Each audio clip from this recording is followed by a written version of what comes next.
Studio 4 Telugu news కి స్వాగతం. Bulletin లో ముందుగా హెడ్లైన్స్ చూద్దాం. మూడవ తెలంగాణ శాసనసభ ప్రసారం, తెలంగాణ అసెంబ్లీ సమావేశం.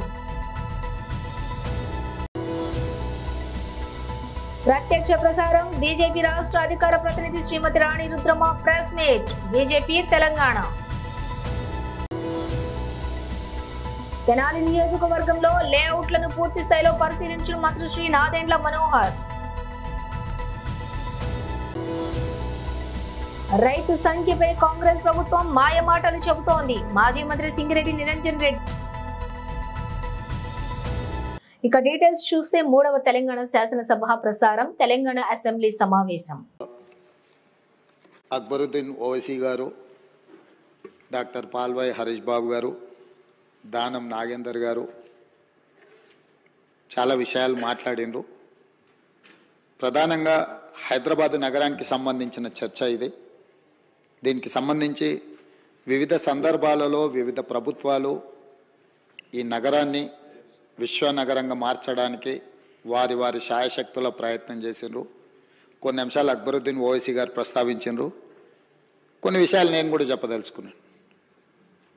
కులీ కుతుబ్ షాయి మొదలుపెట్టిన నగరం, తర్వాత నిజాంలు పాలించిన ఈ నగరం విధానాలలో, పరిపాలనలో రాజులుగా వేరైనా, ఆలోచనలు వేరైనా, హైదరాబాదు నగరం విషయంలో కులీ కుతుబ్ షాయి, నిజాం నవాబ్లు ఎప్పుడు డిఫర్ కాలే. ఈ అభివృద్ధిని ప్రణాళికబద్ధంగా ముందుకు తీసుకెళ్లడానికే వాళ్ళకి సహకరించారు. అదేవిధంగా అధికారంలోకి వచ్చిన మొదటి హైదరాబాద్ స్టేట్ బూర్గుల్ రామకృష్ణారావు గారి నుంచి మొదలు పెడితే తర్వాత ఉమ్మడి రాష్ట్రంలో వచ్చిన ముఖ్యమంత్రులు కూడా హైదరాబాద్ నగరాన్ని, ఈ ప్రాంతాన్ని అభివృద్ధి చేయడానికి అవసరమైన నిధుల కేటాయింపులు కానీ, ప్రణాళికలో కానీ ఎక్కడ భిన్న సిద్ధాంతాలు, రాజకీయ విభేదాలు ఉన్న ఈ నగర అభివృద్ధిలో ఎలాంటి విభేదాలకు తావు లేకుండా అభివృద్ధి చేసుకుంటూ వెళ్ళారు.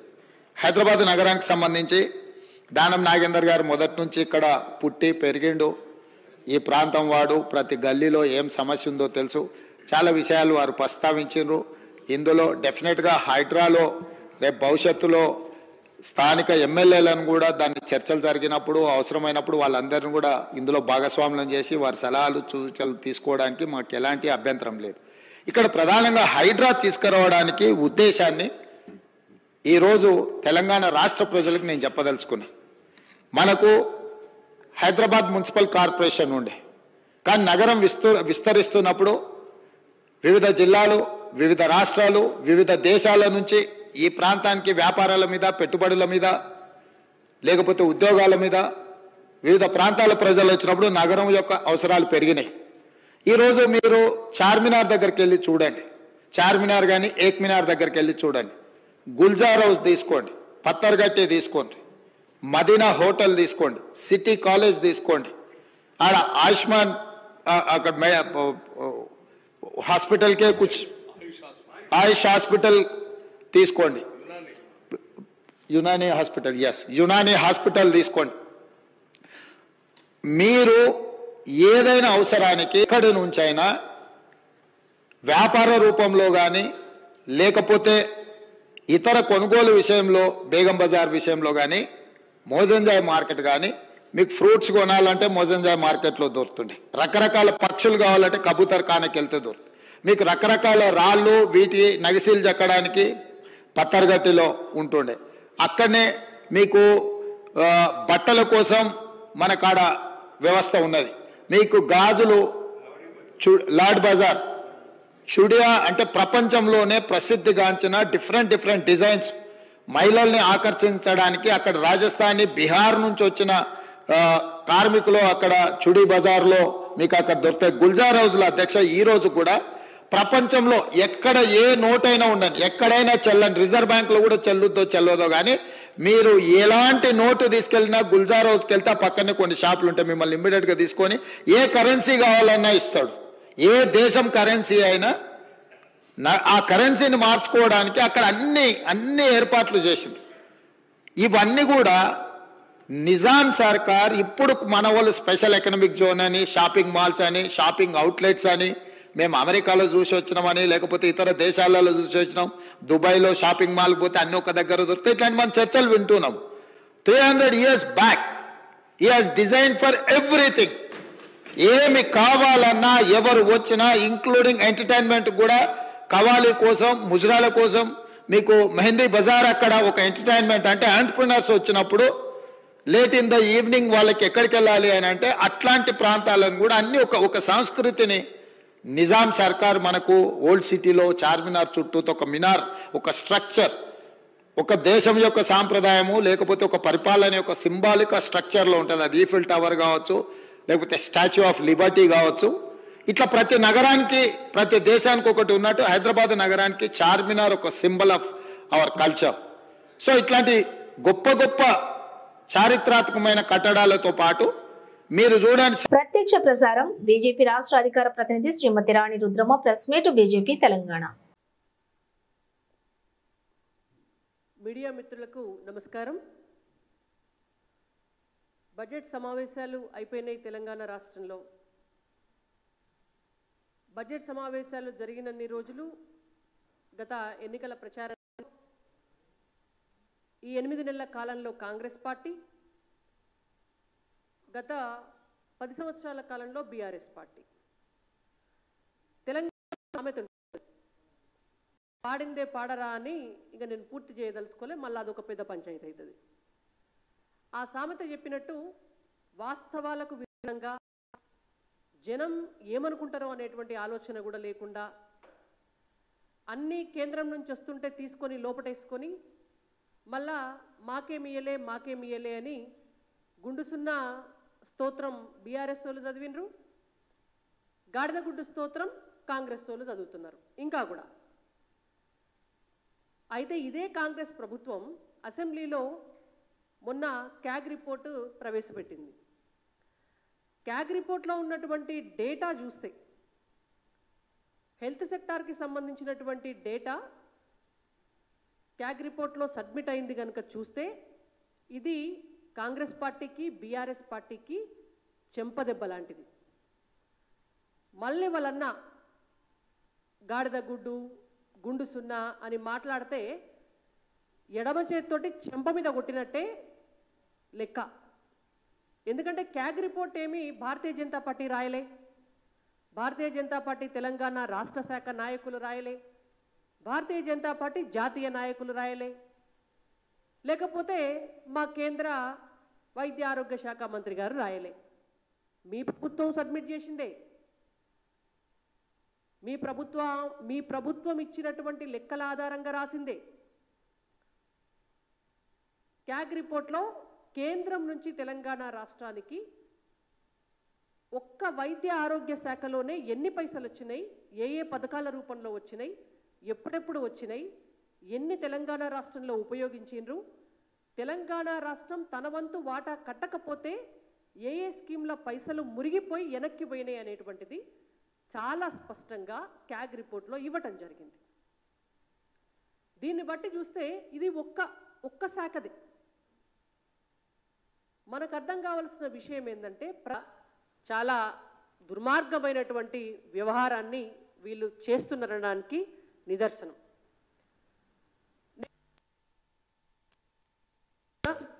ఎందుకంటే క్యాగ్ ఇచ్చినటువంటి రిపోర్టు, అందులో ఉన్నటువంటి డేటా అంతా కూడా ఒకసారి మీకు చెప్పదలుచుకున్నా.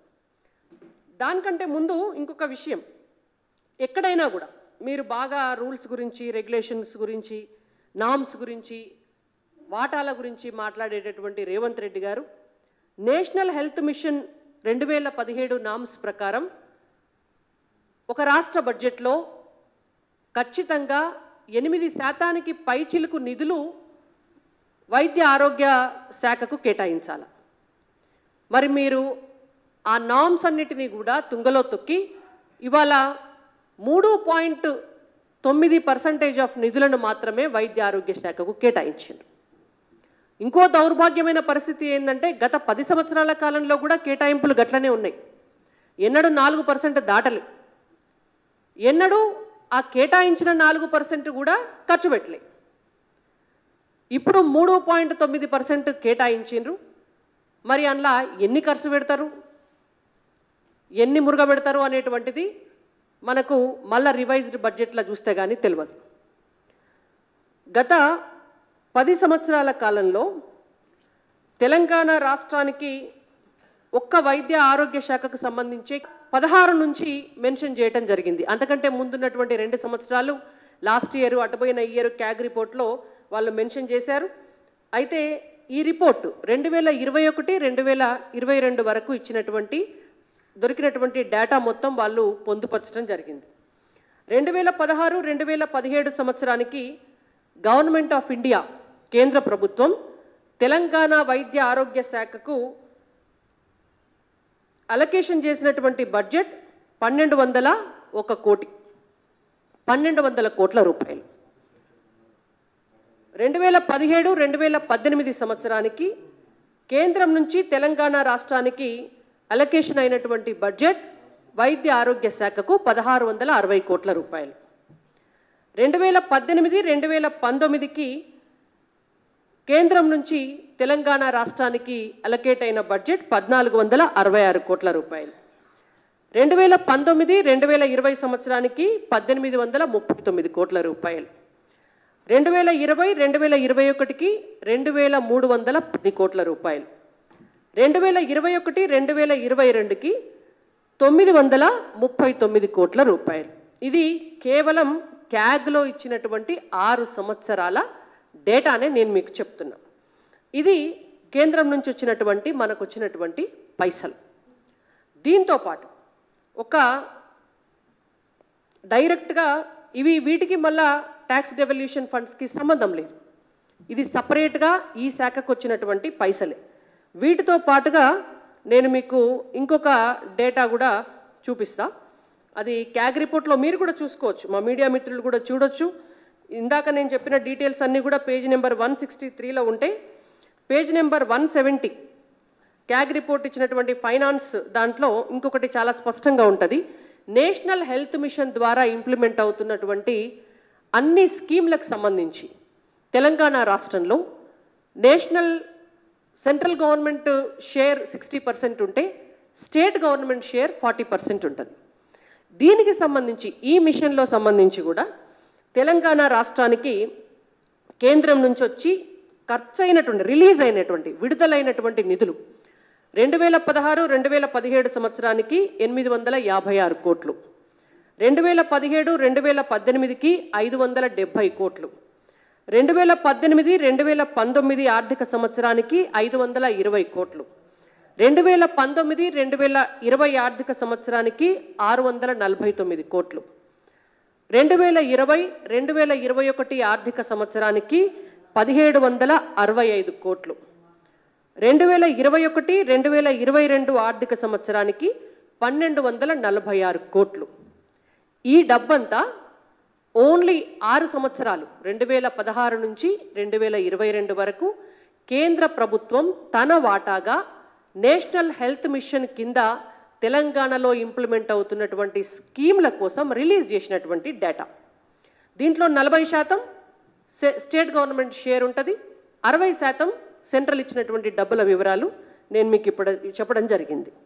దీంతో పాటు టీవీవీపీ హాస్పిటల్స్ కోసం సెంట్రల్ షేరు మొత్తం స్టేట్ గవర్నమెంట్కి 3.5 కోట్లు రిలీజ్ చేస్తే రైతుల సంఖ్యపై కాంగ్రెస్ ప్రభుత్వం మాయమాటలు చెబుతోంది. 60 లక్షల మందికి పైగా రైతులు రుణాలు తీసుకుంటే కాంగ్రెస్ ప్రభుత్వం ఆ సంఖ్యను తక్కువ చేసి చూపుతోంది.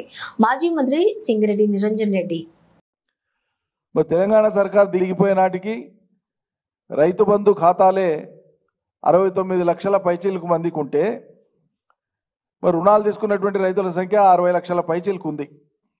ఈరోజు తెలంగాణలో బ్యాంకుల రుణాలు పొందినటువంటి రైతుల సంఖ్య 60 లక్షల పైచీలకు ఉంది.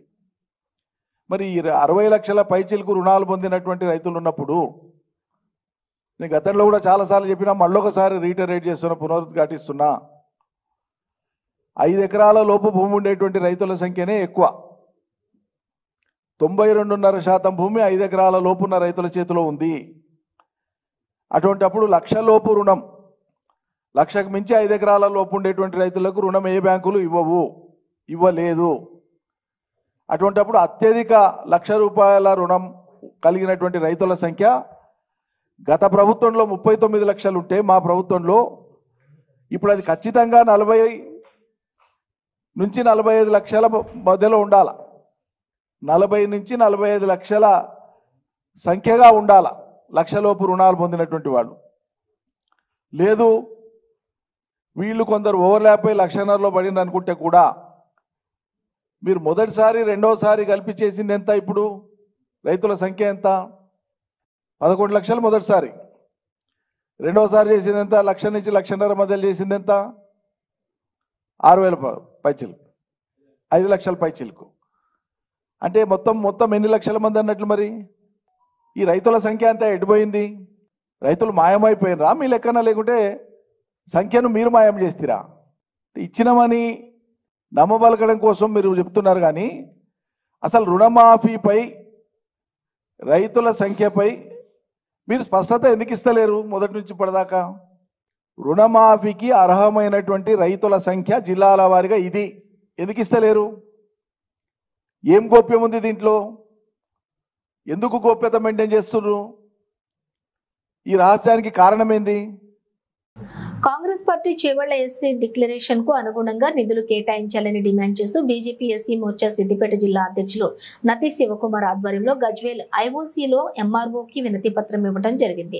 వారు మాట్లాడుతూ కాంగ్రెస్ పార్టీ గత అసెంబ్లీ ఎన్నికల సమయంలో చేవెళ్లలో నిర్వహించిన ఎస్సీ డిక్లరేషన్ లో ఇచ్చిన ప్రధాన హామీలైన అంబేద్కర్ అభయహస్తం, ఎస్సీ కార్పొరేషన్ ద్వారా స్వయం ఉపాధికి రుణాలు, షెడ్యూల్ కులాల సాంఘిక సంక్షేమ వసతి గృహాల పునః నిర్మాణం తదితర అంశాలకు రాష్ట్ర బడ్జెట్ లో ఎలాంటి నిధులు కేటాయించకపోవటాన్ని నిరసిస్తున్నాం. ఈ క్రింది డిమాండ్లను వెంటనే నెరవేర్చి ఎస్సీలను ఆదుకోవాలని బీజేపీ ఎస్సీ మోర్చా విన్నపం. అంబేద్కర్ అభయహస్తం కింద ప్రతి కుటుంబానికి 12 లక్షల రూపాయల ఆర్థిక సహాయం అందజేయాలి. ఎస్సీ ఉపకులాలు, మాల మరియు మాదిగ కార్పొరేషన్లకు సంవత్సరానికి 750 కోట్లు కేటాయించాలి. ప్రతి ఎస్సీ కుటుంబానికి శాశ్వత ఇళ్లు నిర్మాణానికి 5 లక్షలు ఆర్థిక సహాయం అందజేయాలి. ఎస్సీ హాస్టల్స్ పునః నిర్మాణానికి అవసరమైన నిధులు వెంటనే కేటాయించాలి. ఎస్సీ కార్పొరేషన్ ద్వారా యువతకు స్వయం ఉపాధికై సబ్సిడీ రుణాలకు సంవత్సరానికి 1000 కోట్లు కేటాయించాలి.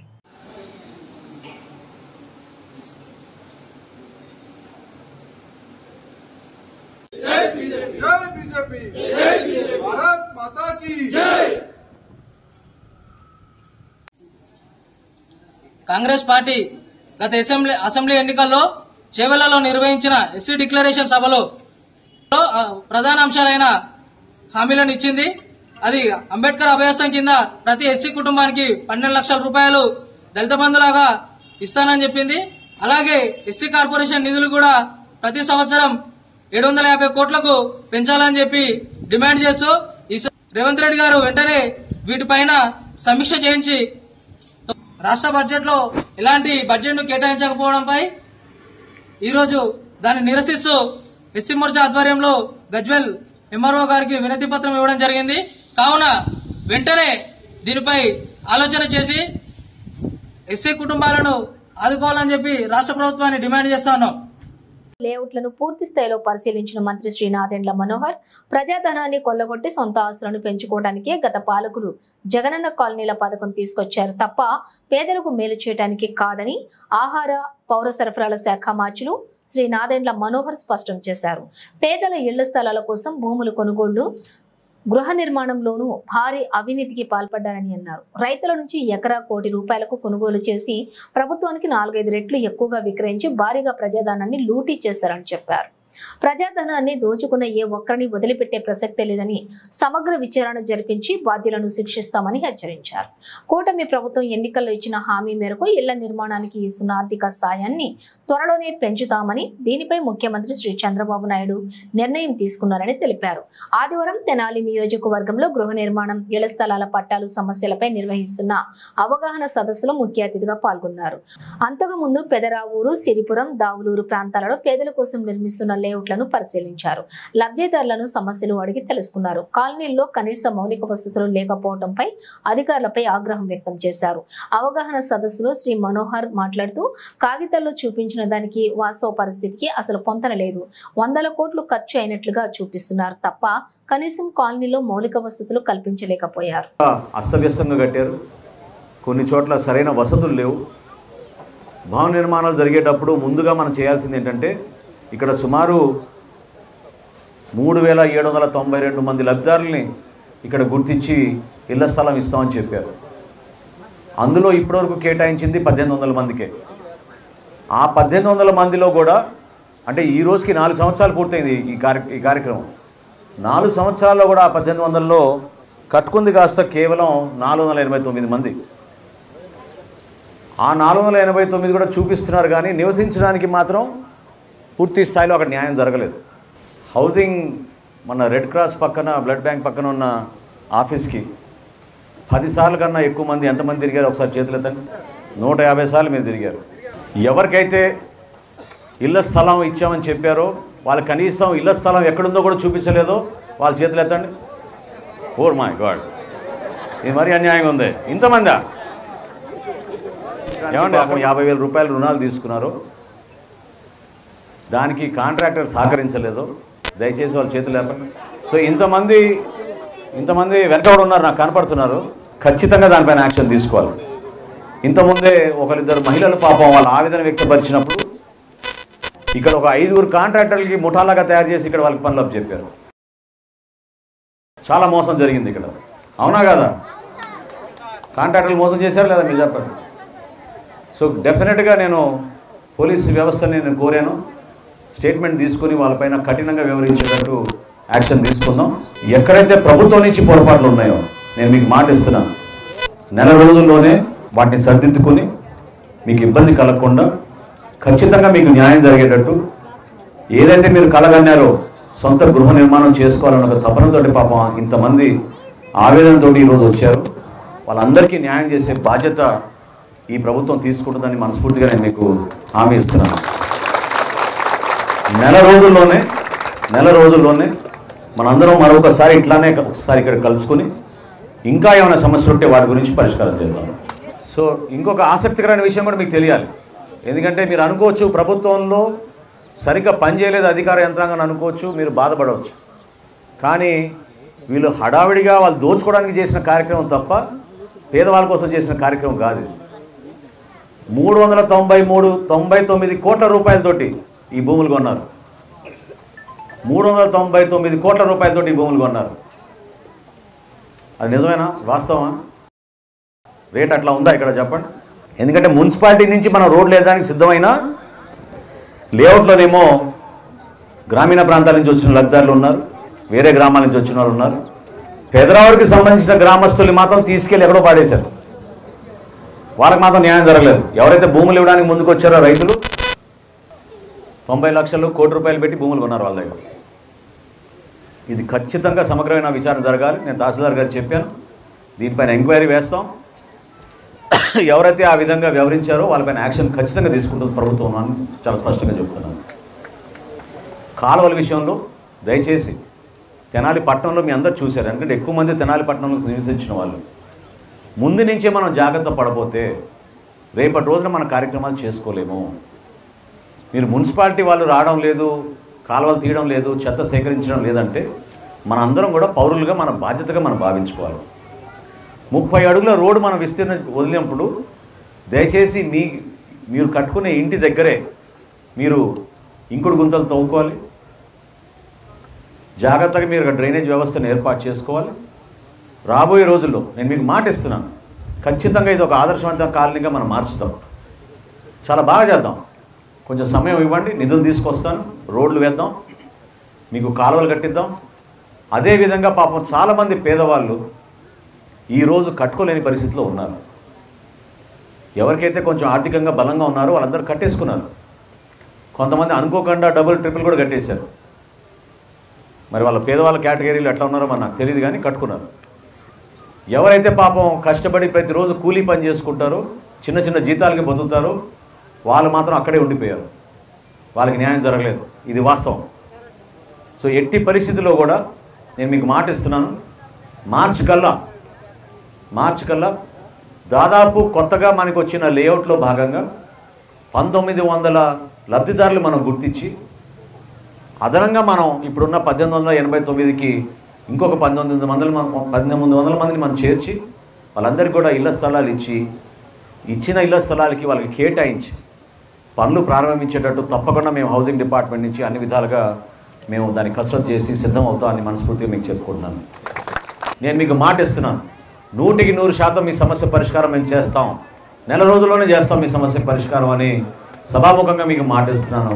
ప్రతి ఒక్కరం కూడా ఒకే ఆలోచనతోటి ప్రభుత్వంలో మన భాగస్వాములం, మన ప్రభుత్వం ఇది, ఆ ప్రభుత్వాన్ని మీరు బలపరుచుకుని జాగ్రత్తగా మీరు ఉపయోగించుకోమని కోరుకుంటూ అవకాశం కల్పించినందుకు మీ అందరికీ కూడా మనస్ఫూర్తిగా ధన్యవాదాలు తెలుపుకుంటున్నాను. నమస్కారం. ముగించే ముందు హెడ్లైన్స్ మరోసారి. 3వ తెలంగాణ శాసనసభ ప్రసారం, తెలంగాణ అసెంబ్లీ సమావేశం. ప్రత్యక్ష ప్రసారం, బీజేపీ రాష్ట్ర అధికార ప్రతినిధి Shrimati Rani Rudrama press meet, BJP Telangana. Tenali నియోజకవర్గంలో లేఅవుట్లను పూర్తి స్థాయిలో పరిశీలించిన మంత్రి శ్రీ నాదెండ్ల మనోహర్. రైతు సంఖ్యపై కాంగ్రెస్ ప్రభుత్వం మాయమాటలు చెబుతోంది, మాజీ మంత్రి సింగిరెడ్డి నిరంజన్ రెడ్డి. ఇవి బులెటిన్ విశేషాలు. మరో బులెటిన్ తో మళ్ళీ కలుద్దాం.